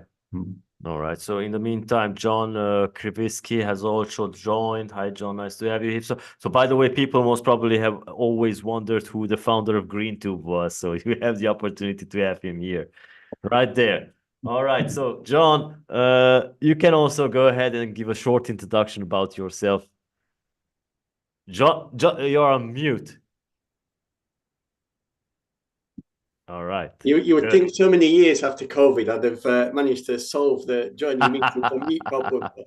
Stickler for tradition.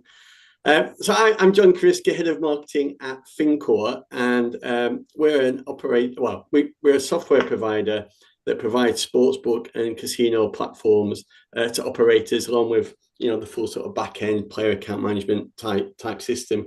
And we're really focused on creating platforms that really drive personalization, and shifting from sort of reacting to what players do to get into a position where we can predict what players want to do, and creating that experience for them. So that makes today's conversation, I think, particularly interesting.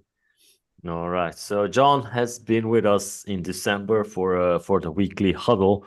And yeah, this session is about finding inspiration, because the gaming industry is priding itself on being a sector which is constantly innovating, and it is, but it's arguably a slide behind the curve when compared to the other sectors such as banking, streaming services, or even video games. So what inspiration could the iGaming and sports betting take from other sectors to elevate the experience for bettors, or maybe AI, machine learning to be a key in delivering a more personalized experience? We need to also think about Netflix and Spotify when it comes to personalization, and open banking, Siri. We don't want to steal ideas in the industry, but we just need to look at these as sources of inspiration. So all right, so guys, not a day goes by when we don't see someone use the word innovative or groundbreaking in their PR or social media post, right? So, but in your view, if we compare gaming to other industries, can we truly call ourselves an innovating or industry, or is gaming perhaps behind the curve when it comes to technological advancement? Eberhard, you go first on this. Okay, thank you. Interesting question. I think there's several angles to that. Talking about the gaming industry, or our part of the gaming industry, and then focusing on the software part of it, being a software-driven business, I think we are quite flexible and quite agile in our foundations, and we have to move fast because a software-driven business is not hindered or held back by any hardware you have to move around, or any difficult machinery you have to build before doing something. So the entrance barriers are quite low. Then if you take a step back and look at gaming in the broader sense, there are different parts of the business that are obviously moving quicker, which if we look at the gaming part, we see especially the mobile gaming part has done a lot of work in the last 10 or so years in optimizing and getting more out of the singular game and the singular user once acquired. In the acquisition part, but a lot to be done still in the retention part is where we're also active. And this is a very fast-moving industry. And I think the AAA part of this gaming business is still catching up a bit. And this is also an opportunity for us here in iGaming to learn, to pull over some of the advancements that are already there, might be already there in mobile gaming in certain companies, to use for ourselves. All right, John, what's your opinion about this? Yeah, sure. Look, I think, we hear a lot that the industry is behind the curves in terms of innovation. And yes, in some areas we are, but we shouldn't put ourselves down. There's been some great innovations in the industry. We've got a good track record, especially in technology, right? So I think you just mentioned there, you know, the way that we've taken gaming and sports betting onto mobile, you know, live betting, in live betting. These are really good advancements. I think the area where there's room for improvement is around maybe the customer experience side of things, and not just the technology side. So how can we really enhance that customer experience and challenge ourselves as an industry to think customer first and come up with innovations that solve a genuine customer need or that really elevates the experience, you know, as opposed to trying to wow ourselves with a technology advancement. What does it actually need to do to customers? You know, one of the challenges that we see is time. Outside of the industry, people are getting used to very intuitive experiences where the user is very quick to get to what they want. Now, as a result of that, all people got a very low tolerance of having to fiddle about to get to where they want to be.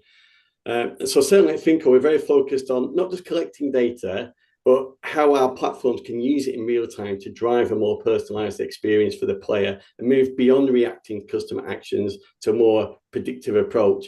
And, you know, a lot of it is about, can we give customers and players in the industry the right thing at exactly the right time? All right. So are there any industries that the online betting industry could maybe learn lessons from when it comes to innovation and enhancing the overall experience of for the better? So anything we should be trying to avoid maybe or emulate? Eberhard. Well, I think beating this topic home a bit more, it's absolutely necessary today to build a product that reacts to the customer.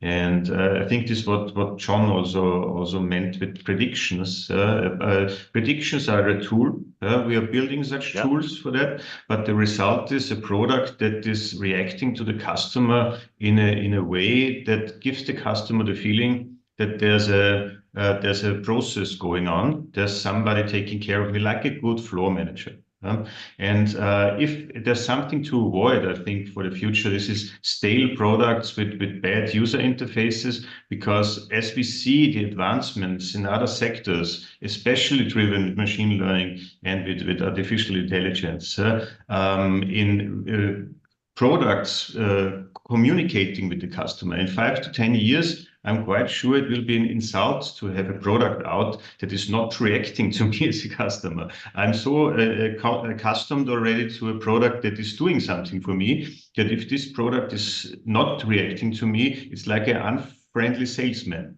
And this would be something driving people away from your product. All right, so there's an example given by somebody on LinkedIn from Conrad mentioning the US sports media. Yeah.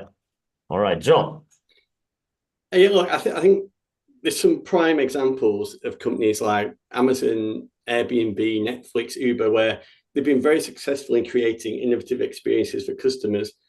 And all right, how do they do that? And I think the key thing is everything they do starts with a customer, to understand the customer's pain points and what would delight their customers. And we're not just talking about the overall experience here.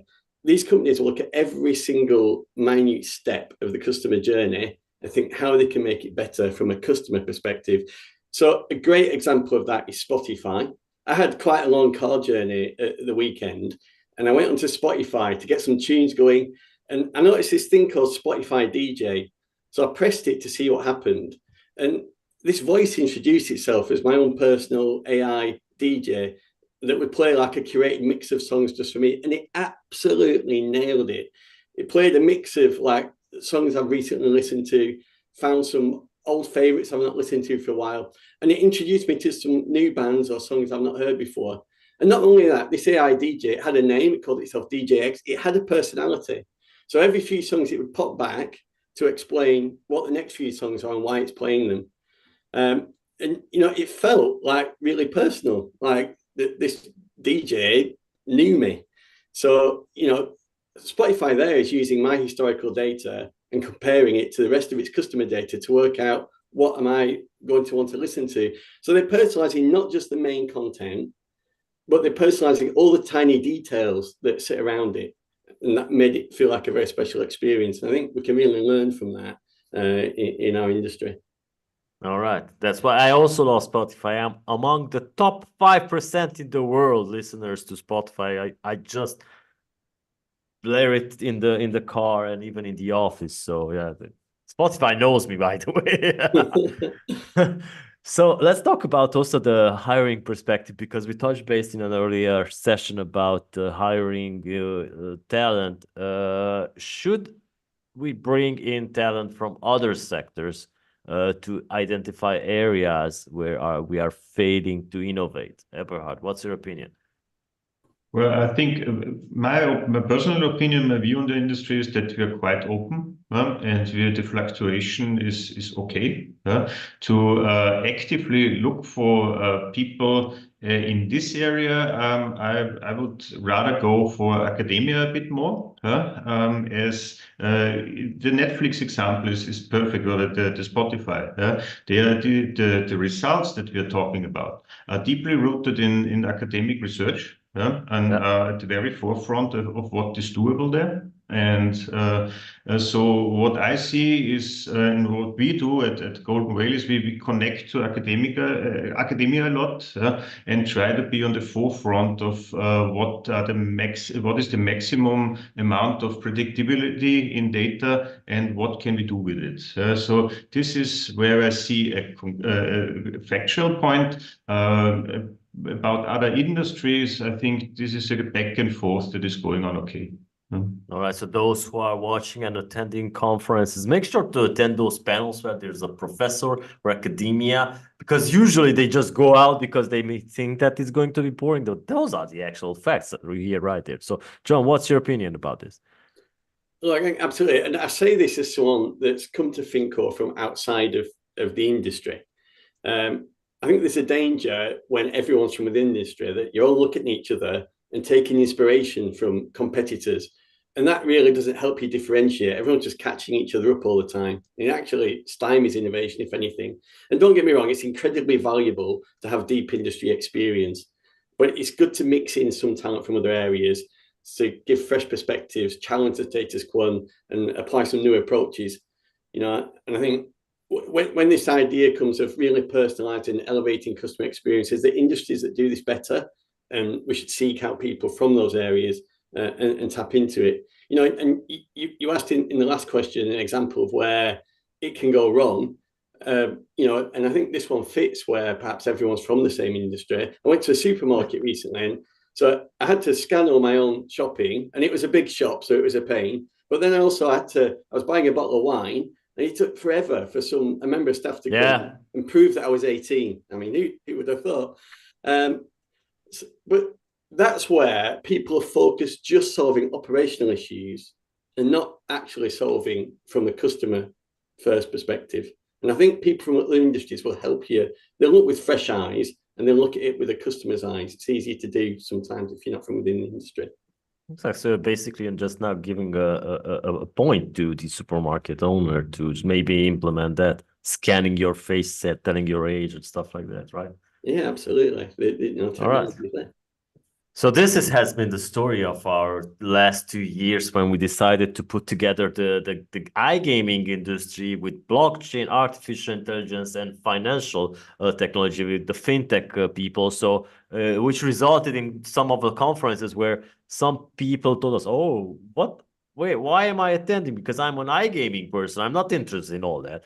But when they come there and they see that those guys can just bring you just a wealth of information, but they are also interested in the iGaming industry, it's just a match made in heaven, right? So basically, we can just all gather a lot of information out there. So let's also talk about the voice-activated technologies like Siri, which has changed how users interact with devices. And I'm not going to talk. I'm an Android person. I like Google, but I'm not going to talk about Google Assistant because that's just stupid. All right. So how might voice-activated features be incorporated into online betting platforms to simplify user engagement and how can they provide a more intuitive experience? Eberhard.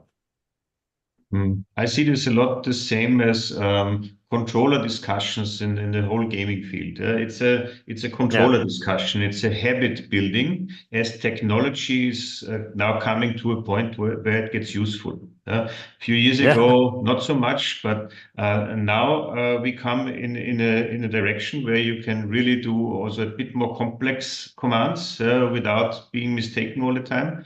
And this is something that will now trickle down into the habits of the customers that consume our products. And in the end, this is just another controller. And we have to work with it. It's quite similar to the VR glasses that they are trying to establish.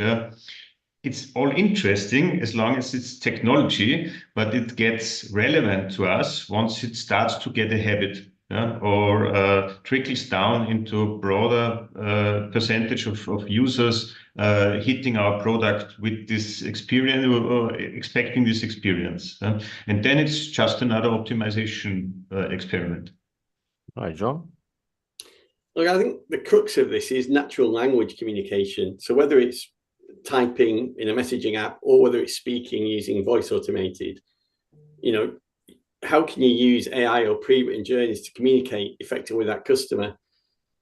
Actually thinking about it, that's probably the wrong way around. The question we should be asking is how can we use voice-activated technologies or messaging apps to enable customers to communicate with us more effectively?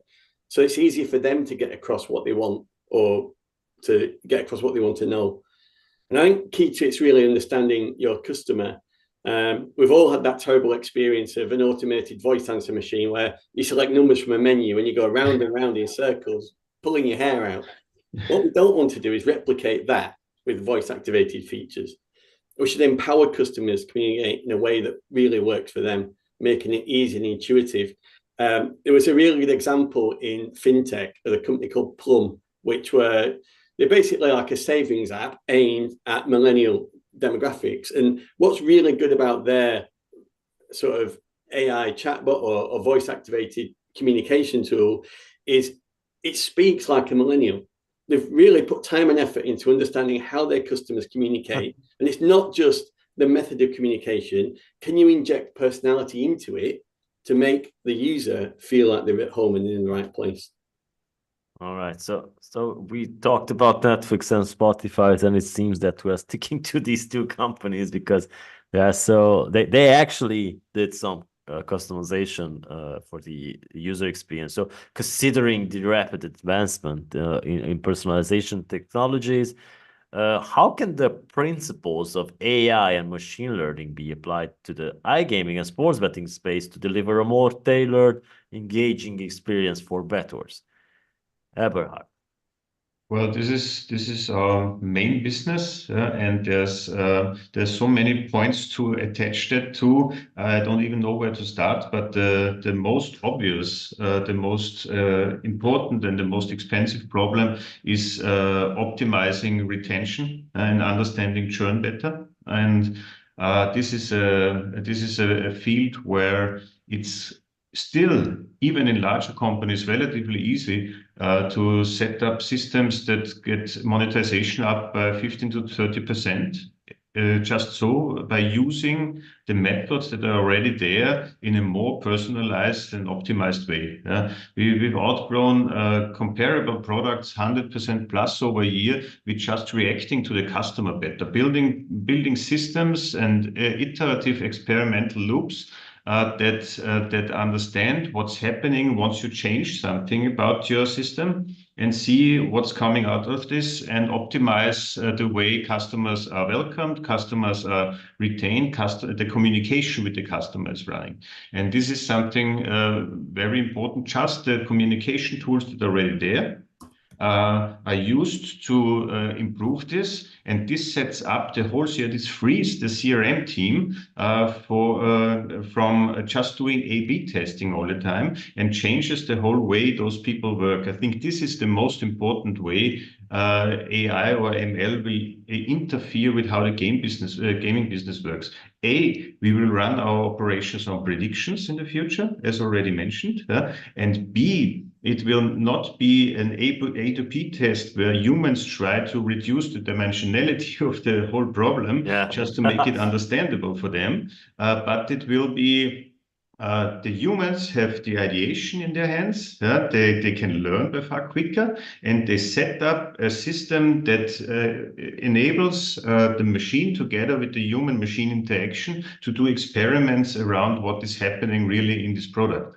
And this is a by far steeper learning curve and a by far more interesting way of working also in this field. For sure, partially disrupting the CRM business, but for the overall good, I would say. All right, John.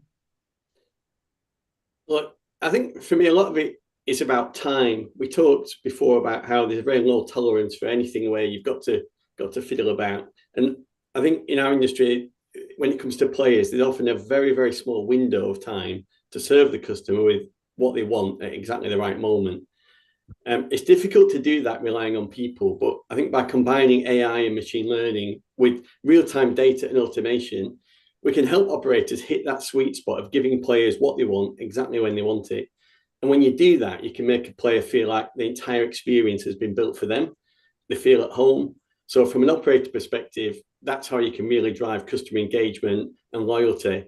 And once that trust is there, that the customer feels like you know what they want, then they're more open than ever to receive new recommendations, right, or new suggestions. And that's what we're striving for at Fincore, to give the customer exactly the right thing at the right time. So like Spotify can predict what I want to listen to, we can predict what the customer wants to bet on. So like, wouldn't it be cool if they can just open their app and the bet is there, ready and waiting, already in the bet slip, even down to the amount that they're most likely to bet on. So we're moving to just one tap and it's done. All right. So I heard a lot of times it would be cool. And this has been going on for quite a while at our conferences. So what is the hesitation from the operators? Well, I think we are at a space where we're moving from it would, it could to, it's here now. And, it's really about starting to use it and implement it in our platforms. I think, the latest generation of platforms, has the automation and sort of real-time capability for the data. And, now we just need to implement the models. So I think from our perspective at Fincore, we're very excited. We showed at ICE our player life cycle modeling using real-time data to understand where a customer is in their life cycle and our ability to predict bets and serve them to customers. So, over the next year, we're really excited to start bringing this to market. Yes. All right. Go ahead, Eberhard. Yeah, we see the same. I think there has been some lag because the data infrastructure hasn't been there often, and also for sure it takes a bit of time to understand the huge potential that is there. But now with what you can show as results, it's you cannot avoid it, and every organization has to build a strong data foundation to work on that. We supply then a special technology layer to put machine learning on top of that, and you find the results so quickly that now is the time. I always call it the time of useful machine learning, because you are right. We talked a lot, and it has been a bit academic in the beginning, but now we are in the phase where we are really implementing it, and everybody, our partners, they are now learning at a different rate. Everybody in the business has to let it sink in, because a company learning that quick and a retention working better by 30% is overgrowing or outgrowing a comparable product that is only optimized by BI and CRM over a year very quickly. And this will be, people will feel that in the market if a product is running on an optimized state. I'm completely sure about that. All right. So basically the operators who are not going to implement such technology are going to miss out. For sure.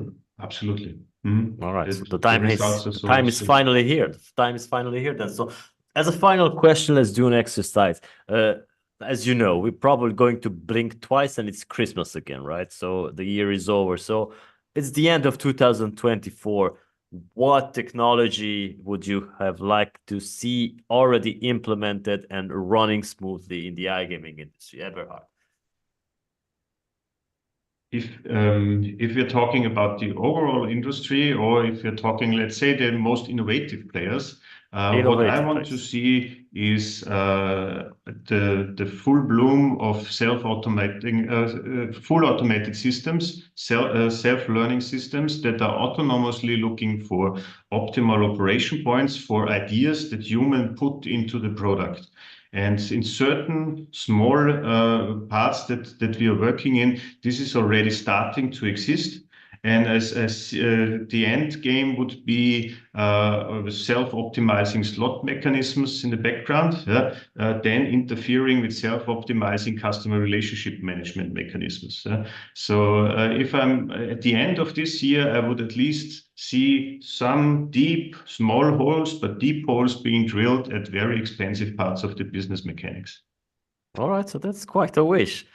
John. Yeah. I think for me, and you know, I think this is something that's very tangible and deliverable by the end of the year.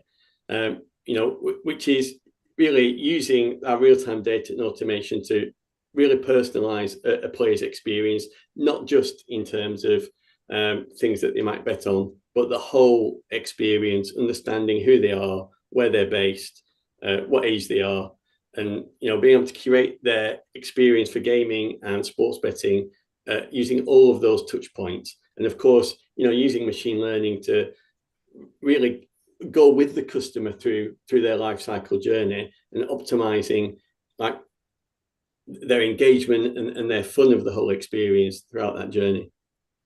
All right, so these are the wishes, right? So let's probably we'll have to wait for the end of the year, which is not that far away. All right, guys. So thank you so much for your time. This has been awesome. Thank you for the inputs, and I'm really happy to see that there's an advancement and something that's really happening in this field. So thank you for your time. And for our audience, thank you for sticking around these 2.5 hours. You have been great. We will be back in 3 months from now with the European Gaming Q2 meetup. Later today, we will host the Gaming Americas Q1 meetup. So come back to our channels. And tomorrow we are bringing the weekly huddle, of course, to the audience. So thank you so much for joining us. Thank you, John, Eberhard. So thank you for being such an awesome team, for always bringing the right stuff. Thank you. All right. Take good care, everyone.